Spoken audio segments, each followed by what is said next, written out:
going. I'm watching them. Oh, They're fine. There's no hawks right now. all Okay. right. Okay, don't walk this way. So I'm Jeremy Sorry. Nichols. I'm the Climate and Energy Program Director for WildEarth Guardians, and I'm here with... Jen Pelz. I'm the Wild Rivers Program Director at Guardians. So thanks so much for joining us, Jen. So if you've tuned into these videos, we're doing a series of interviews with WildEarth Guardians staff, my coworkers. I want to share a little more insight to what we're doing right now in the midst of this crisis, and of course taking advantage of these virtual platforms to let people know, hey, what's going on, what are we doing, and also just share with you a little bit more perspective on what's driving us and who we are as Guardians, as staff with WildEarth Guardians, and as environmental advocates. So last week I talked with Samantha Ruscavage-Bars, our managing attorney, and the week before I talked with Lindsay Laris, our wildlife program director. And I am so honored to have with me this week Jen Pelz, our Wild Rivers program director. Jen, where are you right now? I'm in Colorado in my backyard, just south of Denver, in Centennial, on my patio. It's a lovely day here. It's our new offices, right? They're awesome. Yeah, exactly. Wherever you can take your laptop. So we're making the most of it. I'm here in my home office in Golden, Colorado. Not fairly close to you, but seemingly very, very far away at the moment in the midst of this crisis. So Jen, tell us what the Wild Rivers Program Director, or what the Wild Rivers Program is all about with WildEarth Guardians. So the Wild Rivers Program is about protecting and safeguarding clean water and living rivers for people and the environment and ecosystems. You're doing a ton of work. It's always so surprising to see the amount of territory you're covering. You're working on river issues in the Pacific Northwest, in Western Colorado, and the Colorado River Basin, and then also the Rio Grande in New Mexico, which of course sometimes brings you into the realm of international river advocacy. Yeah, absolutely. Yeah. What's front and center for you right now? We're working on, we've created with the wildlife program, with Lindsay's program, a Stop Extinction in Western Rivers campaign that we just launched a couple weeks ago. And what we're trying to do there is to petition species to be listed under the Endangered Species Act so that they can be protected, as well as their ecosystems that they live in. So we petitioned the Rio Grande shiner, which is a small minnow that lives in the Rio Grande in Texas and New Mexico. And this type of fish and lots of fish used to live like throughout the whole river, and now they're limited to a very small portion of their range. And so we petitioned that species. We recently filed comments on the humpback chub, which is a really cool prehistoric-like species that lives in the Colorado River in whitewater canyons.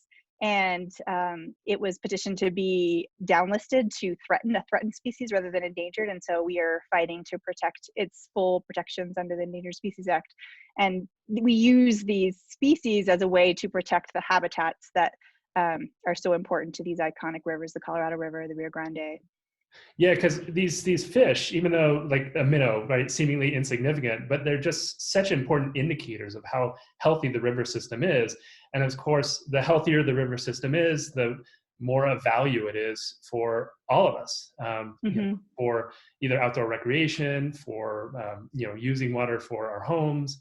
It's so critically important. And so the fact that these species are declining, it's really it's sounding the alarm. And what you're effectively doing is responding to that call to action by trying to get these species higher protections under federal law. Exactly. Yeah, they're very vulnerable. And so any sort of temperature change or change in the types and amounts of flows at certain times during the year, those things are all indicators that the river can't sustain itself anymore. And that has clear implications for us as well in terms of clean water and, like you said, recreation and other activities that we like to enjoy in our rivers. Yeah. And it's fascinating too, because correct me if I'm wrong, but pretty much like wherever you're engaged, the big issue is or are dams and diversions, right? Yep. I mean, that's basically that's like the central threat to these Western river systems and the species that rely on them.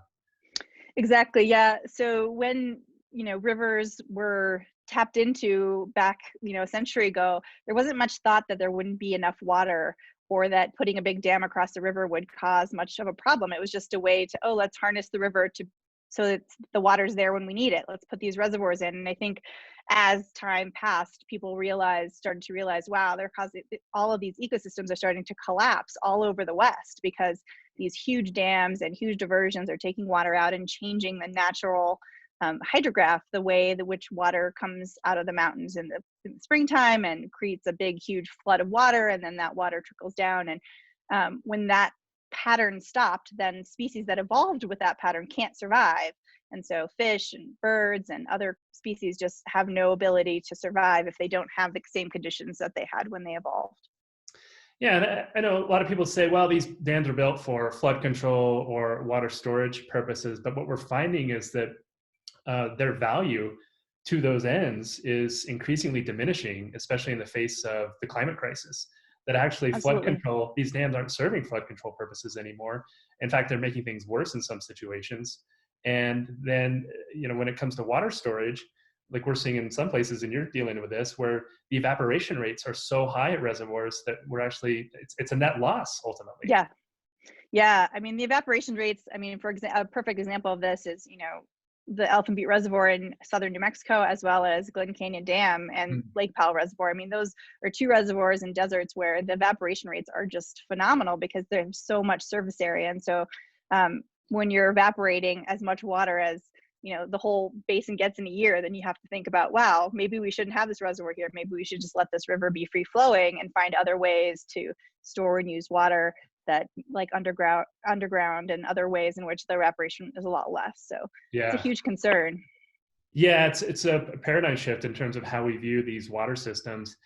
And also, the other thing that kind of gets put into focus here is the importance of conservation, which, unfortunately over the years, a lot of conservation efforts have been focused on urban areas, and cities like Denver, Las Vegas, Albuquerque have made tremendous strides in reducing overall water consumption and per capita water consumption. But then agriculture, is kind of the elephant in the room, right? I mean, they are ultimately the biggest consumers of water, and conservation on the agricultural side of things is definitely lagging. Is that fair to say? Yeah, absolutely. Agriculture uses like 80 to 90% of the water in the West. And so it is really the majority of the water. So you can save all the water you want in your home and in your yard, and it's still not going to be it's going to be a tiny little drop in the bucket compared to the water that would be saved if we could incentivize agricultural efficiencies. But the problem with agricultural efficiencies, and this is kind of the quagmire, is that water law and how water has been allocated over the years rewards people for using as much as they can and using more than they need. Really? And so it does. So it basically, whoever got there first, if you don't use all the water that you were allotted, then the state can say, oh, well, you forfeited the use of some of your water, and so we're going to give it to the next person down the line. And so there's a really big incentive for people, especially in the agricultural industry, to use every single drop of water that they have a right to, whether they need it or not. And so that doesn't help. And then the other issue is efficiencies. Like, you can create more efficient systems to use water through, pivot irrigation systems, but in those circumstances, the water that gets back to the river is even less water because they use it so efficiently that it can be used more and more and more. And so then there's no water that runs down through the soils and into rivers and creates habitat on the way. And so it's kind of a double-edged sword, both ways. Wow, that's crazy to think about, because people don't realize that as water is used, some of it may be put back into the system, but you have losses. You have evaporative losses. And so it's not a one-to-one, like farmer uses 1 gallon of water and 1 gallon ends up going back into the system.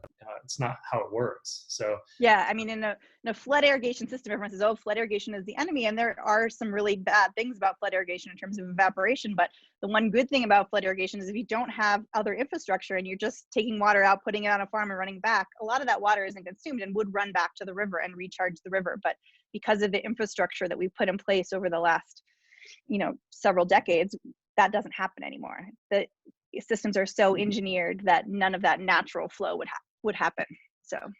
So it's not only trying to directly confront the dams and diversions, but the underlying systems that have allowed their development in the first place and allow them to persist. And it's almost like what you're trying to do, Jen, is to obtain a water right for the river itself, right? Trying to that's exactly what we're trying to do. Where flowing water through the stream, that stream, that river has a right to have that. And that just because it's not being used doesn't mean Absolutely. it's going to waste.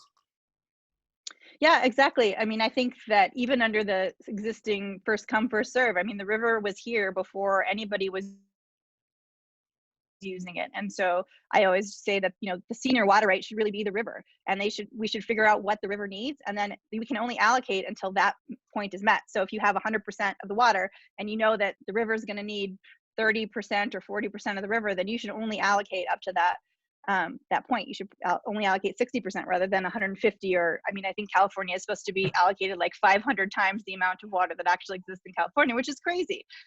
Well, So we need to start. And it's unrealistic. I mean, it's a Yeah, recipe for river destruction, right? exactly. I Yep. mean, it would be laughable if it wasn't so sad, because these river systems are literally the lifeblood, especially in the Western US, the lifeblood of our communities, of our outdoors. Yep.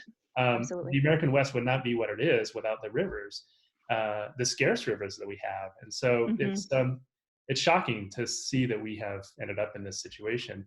But that leads me to a question, kind of, and maybe it's a good segue here, but I'm curious, what brought you to WildEarth Guardians? Um, I came to WildEarth Guardians partially because a friend, Uh-huh. partially because of luck, I think, and partially because I've always loved rivers. I particularly love the Rio Grande because that's where I grew up. And Guardians was and has been doing more work on the Rio Grande than anyone else for 30 years. And so for me, it was a job I couldn't turn down, right? You're like, wow, this is the river I love. This is the skill set I have. Like, this is the perfect job for me. And so I kind of lucked in, and feel really lucky that I get to work with such amazing people at Guardians and get to do the work that I care about every day. It's pretty awesome. No, you highlighted something really important. I mean, WildEarth Guardians has really invested a lot in terms of trying to advocate for the Rio Grande River, and oftentimes, it's been a very lonely fight, because we're there fighting for minnows, and there's a lot of people that don't want to put themselves out there as fighting for minnows. It's certainly not the flashiest issue, but again, you got to put it into perspective. I mean, this isn't about a minnow; it's about an entire river ecosystem. Yeah, it is, for sure. And it's, the challenges that are in one river system today will be in another tomorrow. So just now, like the Colorado River, I think people are starting to really realize that climate is impacting, and it's going to impact the states and water users, as well as agriculture. And Rio Grande has been dealing with this for decades. And so I think that it's really interesting now that climate change is starting to amplify those issues to such an extent that it really is, shining a huge spotlight on these issues. Yeah. Well, so another question I had is, obviously the pandemic is on everybody's mind, and it's keeping us very distracted and overwhelmed at times, I know. But I'm just curious, what makes your work still so important in the face of the pandemic? I think that the pandemic has kind of shifted people's priorities. I think health has come, front and center for everyone, your own personal health, the health of your families, the health of your communities. And I think that based on that, clean water, clean air, open spaces, those things people are realizing how important they are. And that's what we do at Guardians. We protect clean air, we protect clean water, we protect open spaces and the wild. And I think those things, both from a actual physical health standpoint, as well as a emotional health standpoint, are really important. Yeah, I know, it's interesting here. They closed down our creek. They don't want people playing in the water, and in large part it's because they don't want to have to commit emergency services to help people, because every year in our creek there's always yahoos that are getting in trouble, and it seems like it's a pretty small creek and not really threatening, but for a lot of people it can be, which makes a lot of sense. But also, it's like, as things are warming up here, it's like, oh, I want to get in the water. I want to have this. I want to be able to enjoy these amazing streams. So hopefully that yearning is helping people, like you said, reprioritize and understand where should they be focusing their time and energy as we all work together to get through this.